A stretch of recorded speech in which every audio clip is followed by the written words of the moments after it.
뺐지? 요 뺀 것을 뭐라고 부르냐? 과세표준. 얘를 과세표준. 줄여서 과표? 과세표준으로. 왜 얘를 과세표준으로 부르냐? 그 밑에 세율이 있죠, 세율. 이러면 산출세계는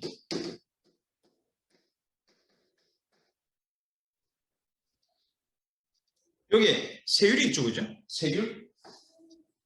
요 세율을 우리는 기본 세율이라고 합니다. 기본 세율.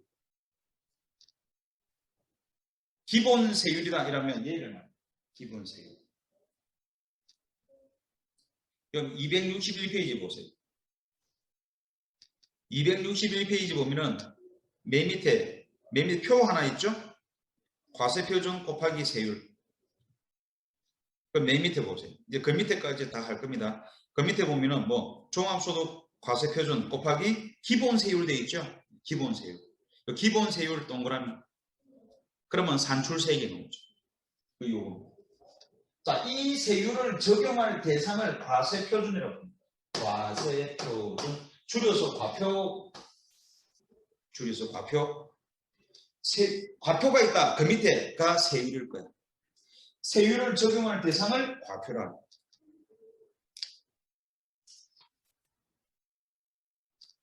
자, 262페이지. 262페이지 맨 위에 보니까 뭐 공식이 쭉 남아있죠. 이거 어저께 본 건데 뭐 근로소득 공제 어저께 누진법에 의해서 뭐가 이래 많아? 8단계. 징글징글해. 그죠? 네.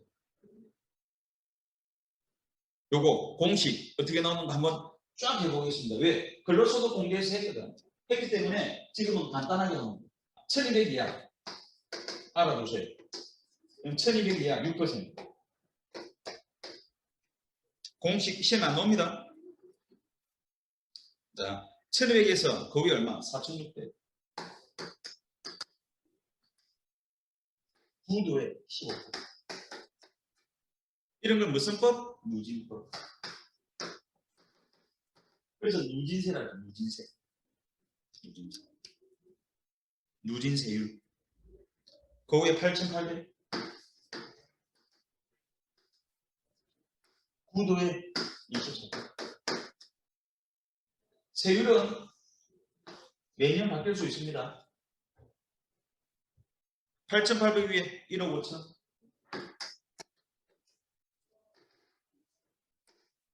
9도에 24에서 9. 그럼 33이죠. 근데 몇 프로 돼 있죠? 35. 원래 33인데. 원래 33인데.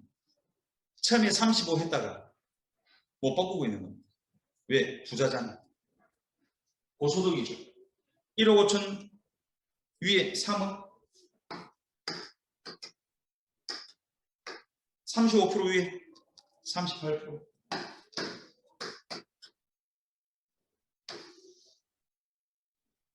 3억 위에 5. 38% 위에 40%.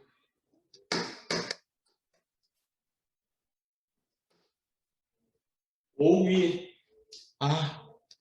짜증나. 10억. 나도 이렇게 받아봤으면 좋겠다.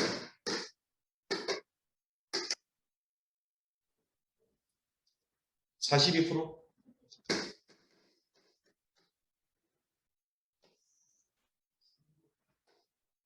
(10억) 위에 45%.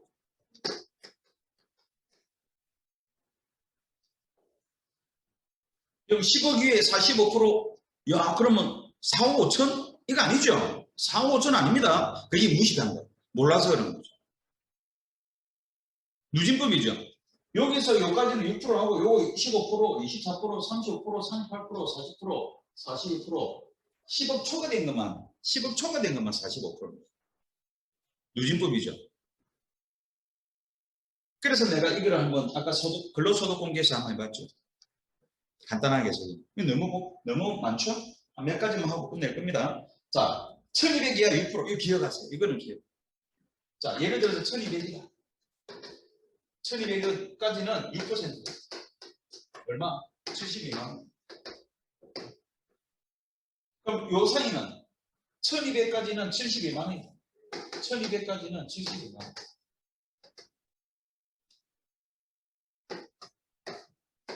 1200 초과 이거죠. x 마이너스 1200. 얘가 몇 프로? 15%. 그죠? x에 4600 넣으면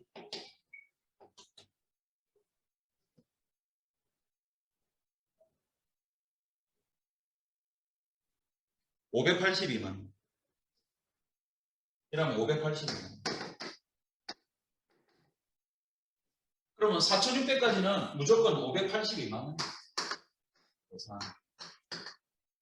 그러면 4600 초과되는 것만 계산하면 되잖아. x 마이너스 4600. 얘가 20. 초과되는 게 20. x에다가 8800 넣으면 1590. 붕붕 뛰죠. 소득이 많을수록 세금이 만들어나요. 그럼 8,800까지는 세금이 1,590. 그럼 8,800 초과. x 마이너스 8,800. 얘가 몇 퍼센트? 35%. x에 1억 5천 넣으면 3,760. 붕붕 뜨죠? 붕붕 뜹니다. 이렇게 해서 주고를. 이 공식이 나온 이유가 바로 이거. 자, 이렇게 해서 세금이 산출이 되는 거죠. 그래서 산출세. 만약에 공식만 활용할 수 있으면 되죠. 그래서 해봤으니까. 예를 들어서 이렇게 되는 거야. 자, 과세표준이 3천만 원이야. 과세표준이 3천만 원이야. 그러면 산출세액이 얼마야? 이러면 3천만 원이면 15% 여기 해당되죠. 그럼 여기다가 3천만 원 엑셀은 과세표준이 3천만 원이야. 얘가 3천이야. 그럼 세율은 몇 프로? 15%입니다. 곱하기 하면 안 됩니다. 이 공식에다가 넣어줍니다. 그럼 계산하면 얼마? 계산하면 1800이 15%죠. 그럼 341.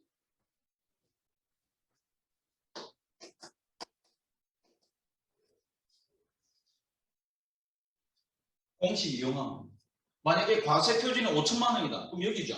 X에 5천만 원 넣습니다. 과세표준이 1억이야. 여기죠. 여기 1억 넣습니다. 이 공식 활용은 그렇게 하면 되고 할 이유가 없죠. 할 이유가 없습니다. 왜? 프로그램이 자동으로 이 공식이 프로그램에 내장이 되어 있으니까 금액 집어넣으면 이미 자동으로 계산이 되어져 있습니다. 세액에서 뺀다고 세액 공제. 세액에서 뺀다고 세액 공제. 그래가지고 요 세액 공제가 또 262페이지 볼까요? 자, 저 위에 이번에 배당 세액 공제 있죠? 자, 배당 세액 공제는 근로소득하고 상관없죠. 배당 소득일 때 쓰는 겁니다. 그래서 이거는 패스. 기장 세액 공제, 이거는 기장 사업소득하고 연관이 있습니다. 사업소득과 연관이 있습니다. 그래서 패스 해야겠지만 여기에서 우리가 몇 가지 용어들을 여러분들이 알아두는 게 좋죠. 뭐냐? 그럼 맨 밑에 보세요. 그 체크 포인트 돼 있죠? 거기 복식부기 의무자와 간편장부 대상자에 돼 있죠? 밑줄 쭉 끊으세요. 요거 알아둬야 됩니다. 복식부기 의무자와 간편장부 대상자, 요 뜻을 알아두세요. 자, 복식부기 의무자는 뭐냐? 장부에 꼭 기록해야 돼. 그러니까 재무제표를 만들어내야 됩니다. 재무상태표, 손익계산서, 현금흐름표, 자본변동표, 주석이 만들어져야 돼요. 그렇죠? 그게 복식부기 의무자입니다. 그러면 누가 복식부기 의무자냐? 그 밑에 보세요. 업종 구분 도의죠. 농업, 임업, 업, 광업, 도매업, 소매업, 부동산 매매업 이런 자들은 저 오른쪽에 보세요. 기준금액이 3억 초과되죠. 3억 초과되면 복식부기 의무자입니다. 3억 이하면 간편장부 대상자. 서류를 간단하게 만듭니다. 그 밑에 제조, 숙박업, 음식점업 얼마죠? 1억 5천 이상. 1억 5천 이상 된다. 숙박업, 음식점업 1억 5천 이상이다. 뭐 많죠? 복식부기 의무자. 그 이하는 간편장부 대상자. 그 밑에 부동산 임대업, 부동산 관련 서비스 임대업, 전문가, 기술 서비스, 어쩌고 저쩌고, 교육 서비스 뭐 7,500. 초가 복식부기입니다. 이하는 간편장부 대상자. 복식부기 의무자는 재무제표를 다 만들어내야 돼. 근데 간편장부 대상자는 그렇게 할 필요 없어. 그럼 간편장부 그래서 저 기장세액공제가 뭐냐? 기준금액 이하자들이야. 간편장부 대상자인데 내가 복식부기 할 필요 없어. 간편장부 대상자인데 내가 장부를 다 기장한 거야. 그래서 국가가 그래? 기장세액공제 해줄게. 얼마? 20% 돼 있죠? 20% 내가 공제해줄게. 그러면 국가는 그 기장을 장려한다는 거죠. 만들어내라. 그걸 장려한다는 겁니다. 여기에 복식부기 의무자. 복식부기 의무자는 법으로 정해놨죠. 업종별 기준금액을 초과하면 복식부기 의무자입니다. 그 이하면 간편장부 대상자. 간편장부 대상자는 말 그대로 간편하게 해라. 자, 그럼 이 차이점이 뭐냐면 복식부기 의무자는 어떻게 세금을 계산하느냐. 수익에서 비용 빼면 당기순이익 나오죠. 그 당기순이익으로 세금을 계산하는 겁니다. 그런데 간편장부 대상자는 그렇게 계산 안 합니다. 예를 들어 요번에 매출이 1억이야. 근데 경비율을 줘. 요번에 너 경비율 40%. 그럼 얼마? 40%. 4천만 원이죠. 빼면 6천만 원이죠. 6천만 원으로 세금 계산하는 거예요. 그런데 실제로 내가 번 게 없어. 그럼 어떻게 해야 되느냐? 무조건 복식부기 해야 됩니다. 아무리 자기가 계산해도 세금이 많이 나오죠. 그러면 그 자료 들고 세무사에 찾아가서 그럼 걔들이 뭘 하느냐? 복식부기 해줍니다. 복식부기 해줍니다. 1년치 장부 만들어주죠. 그러면 세금이 준다 말이에요. 복식부기가 유리합니다. 알죠? 왜? 힘들어서 그렇지 복식부기가 유리해요. 그래서 다 세무대리인한테 다 맡기죠. 세무대리인이 복식부기 다 해주니까. 그럼 세금이 결과적으로 줄어들 수 있다는 거죠. 자, 복식부기 의무자와 간편장부 대상자. 그렇죠? 자, 그런 의미입니다.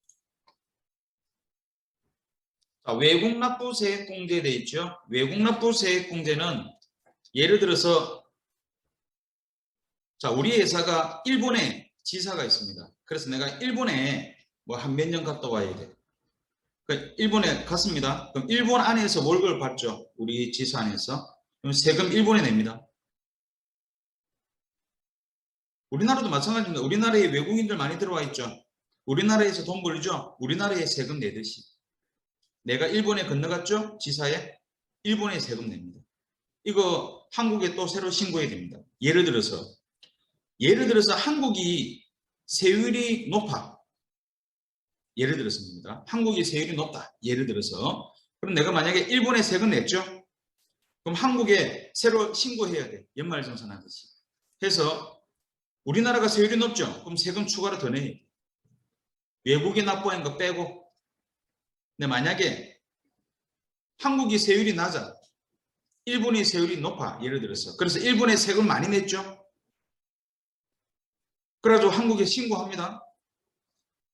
근데 일본에서 많이 냈어. 한국 거보다. 그럼 그걸로 끝. 됐죠? 그래서 외국에서 근무할 때 외국에서 납부한 거 한국에서 신고해야 됩니다. 할 때 외국 납부세액 공제. 됐습니다. 자, 그 다음 재해손실세액 공제. 이것도 근로소득하고는 상관이 없습니다. 재해손실. 이거는 이제 사업소득자들이죠. 그게 나와 있죠. 홍수나고 불나고 그죠? 해가지고 자산의 20% 이상을 상실했다. 그러면 세액공제 받을 수 있다. 이런 의미입니다. 됐고요. 자, 6번에 근로소득세액공제. 자, 뭐 오늘은 여기까지만 하겠습니다. 근로소득세액공제는 또 공제해 주는 거야. 뭐냐? 요 산출세액이 나왔죠.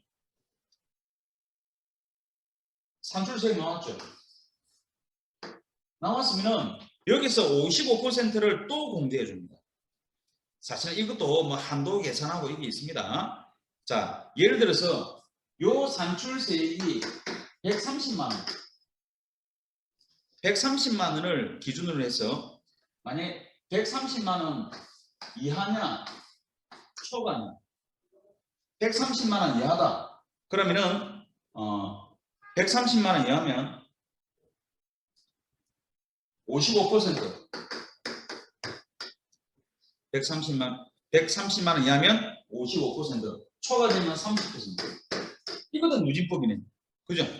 그래서 자 130만 원이다. 곱하기 55%. 요거 계산하면 71만 5천 원.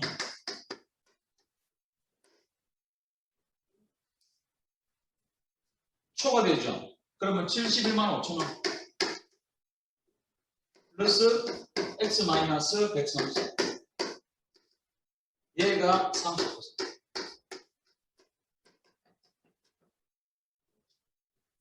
공제 또 해줘. 이걸 근로소득 세액공제. 근로소득 세액공제. 이제부터 나오는 것은 다 세액공제입니다. 세액에서 공제한다고 세액공제. 이거는 뭐 소득에서 공제한다고 소득공제. 요거 밑에 한도 있는데 그냥 넘어갈 겁니다.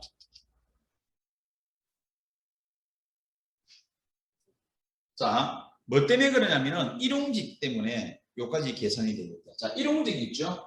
자, 일용직은 저거 없습니다. 저거는 연말정산은 이게 연말정산이죠. 연말정산은 상용직 근로자입니다. 알죠? 얘는 상용직 근로자. 상시고용자.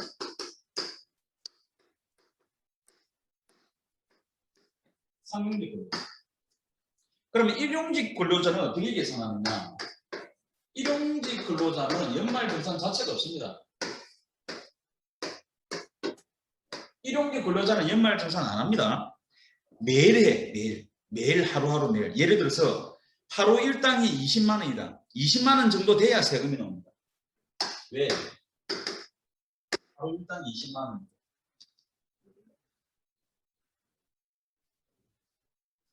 자, 이게 총급이야. 오늘 하루 일당입니다. 일용직은 하루하루 계산입니다. 여기서 마이너스 소득공제. 근로소득공제입니다. 여기 저거죠? 근로소득공제. 15만 원. 이거 기억하세요? 그럼 근로소득금입니다.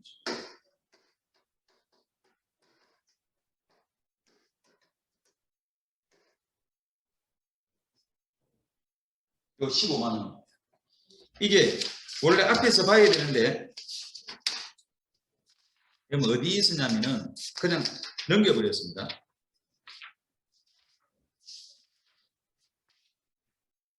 245페이지에 있죠. 245페이지에 잠시 볼까요? 거기에 가운데 있죠. 그 위에 근로소득 공제 있죠. 그 위에 근로소득 공제가 얘잖아요. 근데 그 밑에 일용근로자 근로소득 금액 돼 있죠. 그 밑에 뭐라 돼 있어? 1일 15만 원 공제 밑줄. 1일 15만 원 공제.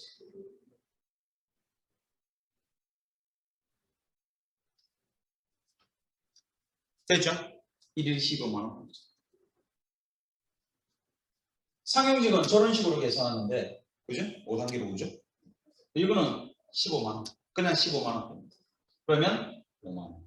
얘가 일용직은 인적공제, 연금보험료 공제, 특별공제 이런 거 없어.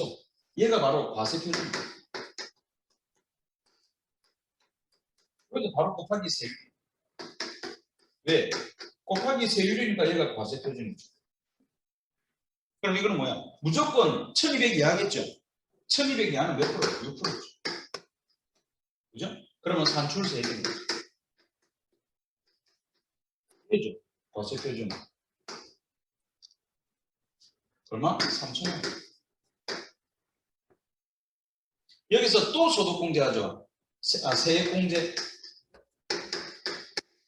무조건 얘는 150 이하야. 그래서 뭐 55%고 1650. 1650은 또 공제. 그럼 뭐가 나오느냐? 결정세액입니다. 1350. 얘도 이게 결정세액입니다. 아직까지 세액 공제가 아직 많이 남았어. 자, 빼면 결정세액. 일용직 근로자는 이렇게 되죠. 하루일당 20만 원이죠. 그러면 세금 얼마? 1,350원. 지방소득세 10% 135원. 그 일용직 근로자. 일용직 근로자는 상용직 근로자하고 다르죠. 그죠? 상시고용. 일용직은 일시고용. 일시고용이 3개월 이하 근무할 것으로 예상한다. 일용직. 저 건설 노동자들은 1년. 총급에서 15만 원 빼. 금액 나오죠? 얘가 과표야. 우리가 알고 있는 근로소득 금액인데 얘가 과표야. 바로 세율이죠. 왜? 1200 이하일 거니까 무조건 6%죠. 그죠? 그럼 산출세. 여기서 근로소득 세액 공제 55% 빼 1350. 세금이. 일용직. 자, 여기 근로소득 세액 공제.